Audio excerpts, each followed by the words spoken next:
வணக்கம் மக்களே, welcome to our channel போதைக்கணமே. இது உங்கள் நிலா அண்ட் பார்த்தேவ்.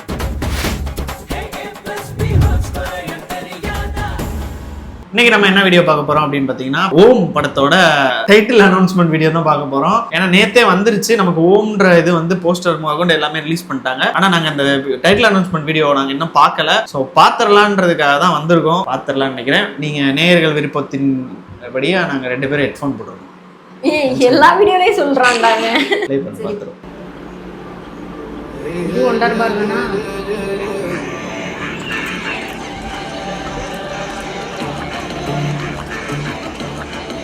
திருவண்ணாமலை.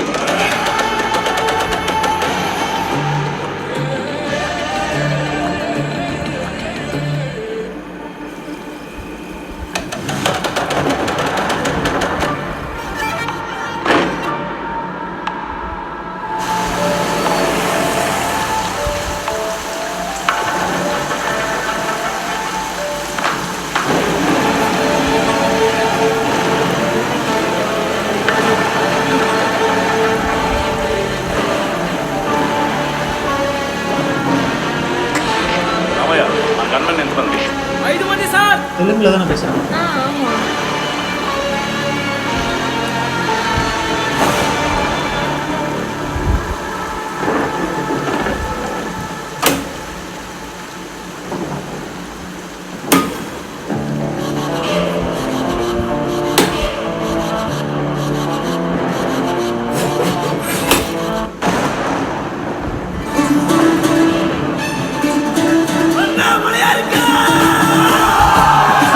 வந்துட்டு போயிடுச்சு.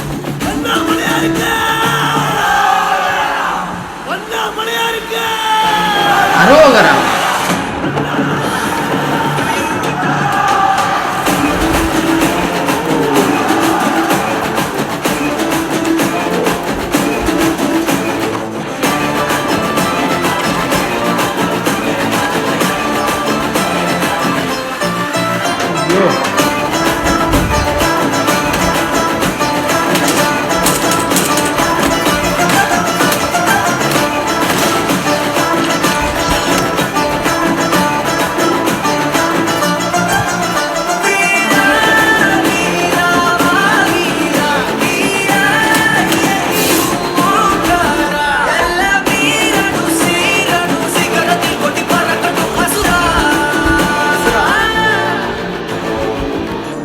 சாப்டர் 1 உதிரம் the blood wood.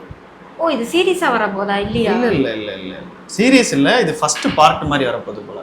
அது பாரு, மரத்துல இருந்து இந்த பிளட் வர மாதிரி. ஒருவேளை மரத்தை வெட்டுறத வச்சு அதை வச்சுதான் இருக்கு. புஷ்பாவோட ஹாலிவுட் வெர்ஷன் ஒரு சில பேர் வதந்தியை கிளப்பிட்டு இருக்காங்க. ஆனா கொஞ்சம் பில்டப்பா இருக்க மாதிரி தானே இருக்கு. ஃபர்ஸ்ட் பில்டப்பா தான் இருக்கு. ஆனா நமக்கு அந்த பிரம்மாண்டத்தை வந்து என்னால அதை ஃபீல் பண்ண முடியலன்னு தான் சொன்னேன், அந்த விஷுவலா பார்க்கும்போது. ஆனா இசை அபயங்கர் வந்து பிரம்மாண்டத்தை குட்டி அடே வந்துட்டு அடே போயிடுச்சு. சாய் வந்து தமிழ் சினிமாவை ரூல் பண்ணிட்டு இருக்காருன்னு என்னால சொல்ல முடியும். ஆனா சாய வந்து போட்டு கழுவி ஊத்துன காலத்துல இருந்தே நாங்க வந்து இவர் பாருங்க பின்னாடி வந்து ஏத்துக்கிறாரா இல்லையான்னோ. செம்மையா இருக்கு. இல்ல அவர் வந்து டேலண்டா, நாங்க சொன்ன நல்லா அவர் பெரிய ஆளா இருக்கு. அவர் பெரிய ஆள் தான், டேலண்டடான ஆள் தான். நிறைய பேர் ரெகக்னைஸ் பண்ண முடியல. ஸோ இது வந்து செம்மரம் கடத்துறதை பத்தின கான்செப்டை சேர்ந்து வரும்னு நினைக்கிறேன். ப்ராமிசிங்கான ஒரு டேரக்டர்னு சொன்னா அமரன் படத்தோட டேரக்டர், ரங்கூன் படத்தோட டேரக்டர். யதார்த்தத்துக்காக இந்த விஷயங்கள்லாம் வச்சிருக்காங்களா அப்படின்னு தெரியல எனக்கு. ஆனா அந்த பிரம்மாண்டத்தை என்னால ஃபீல் பண்ண முடியல விஷுவல்ல. பிரம்மாண்டம்ங்கிறது என்னை பொறுத்தவரையும் அது ஏதோ பண்ணி காட்டுறது கிடையாது. அந்த கதைக்கு அந்த கேரக்டர் என்ன பண்ணுதோ அதை தான் நான் பிரம்மாண்டம்னு நினைக்கிறேன். இது நம்ம கதையை பார்த்தாதான் மேபி நமக்கு அது பிரம்மாண்டமா பிரம்மாண்டம் இல்லையாங்கிறது நமக்கு தெரியும். மியூசிக்கா பார்க்கும்போது நல்லா இருக்கு. என்ன ஒரு பக்கம் டம்மு டம்முன்னு அடிக்கும் போது ஐயோ காது பேர். நிறைய பேர் வந்து நம்ம நண்பர்கள் வந்து நிறைய பேர் வந்து மெசேஜ் பண்ணாங்க, நீங்க ஹெட்ஃபோன் போட்டு கேளுங்க, ஹெட்ஃபோன் போட்டு கேளுங்க. அது வந்து நாங்க ஒரு தடவையும் சரி எதுக்கு மேக் புக் ஸ்பீக்கரே நல்லா தானே இருக்கு, ஏன் நாங்க வந்து ஹெட்ஃபோன் போட்டு அப்படின்னு நாங்க சரி ஓகே இந்த தடவை ஹெட்ஃபோன் போட்டு 2 பேருமே ஹெட்ஃபோன் போட்டு கேட்போம், அப்ப என்ன மாதிரி குவாலிட்டி வருதுன்னு பார்ப்போம்னு பார்த்தோம். நல்லாவே குவாலிட்டி. ஹெட்ஃபோன் போடல, இயர்ஃபோன். இதுக்கு நடுவுல எனக்கு என்ன ஒரு கவலைனா, இப்போ ஒரு படம் ரிலீஸ் ஆச்சு தனுஷாரோடது. ஆமா பாவம் கரசாமி அது வந்து பெருசா அந்த தடையமே தெரியாம போச்சு. பட் மூவி நல்லா தான் இருந்தது, ரொம்ப ஸ்லோவா போனாலும் நல்லா தான் இருந்தது. நீ பார்க்கல, நான் பார்த்துட்டேன், ஓடிடில வந்துடுச்சு, பார்க்கலாம் அந்த படம். ஆனா அது வந்த தடையமே தெரியாம போயிடுச்சு. இந்த பாலிடிக்ஸ் நிறைய அதை பத்தியே பேசிருக்கனால அந்த தடயம்லாம் போயிடுச்சு. இட்லி கடை மாதிரி ஒரு படம் எனக்கு அடுத்து வேணும்னு அதுக்காக அடுத்தடுத்து நிறைய படங்கள் நடிச்சுக்கிட்டு இருக்காரு. ஸோ அதனால படங்கள் நீ லேட்டா தான் வரும்னு நினைக்கிறேன். பார்க்கலாம், படம் வந்ததுக்கு அப்புறம் பார்க்கலாம். தி பிளட்வுட்.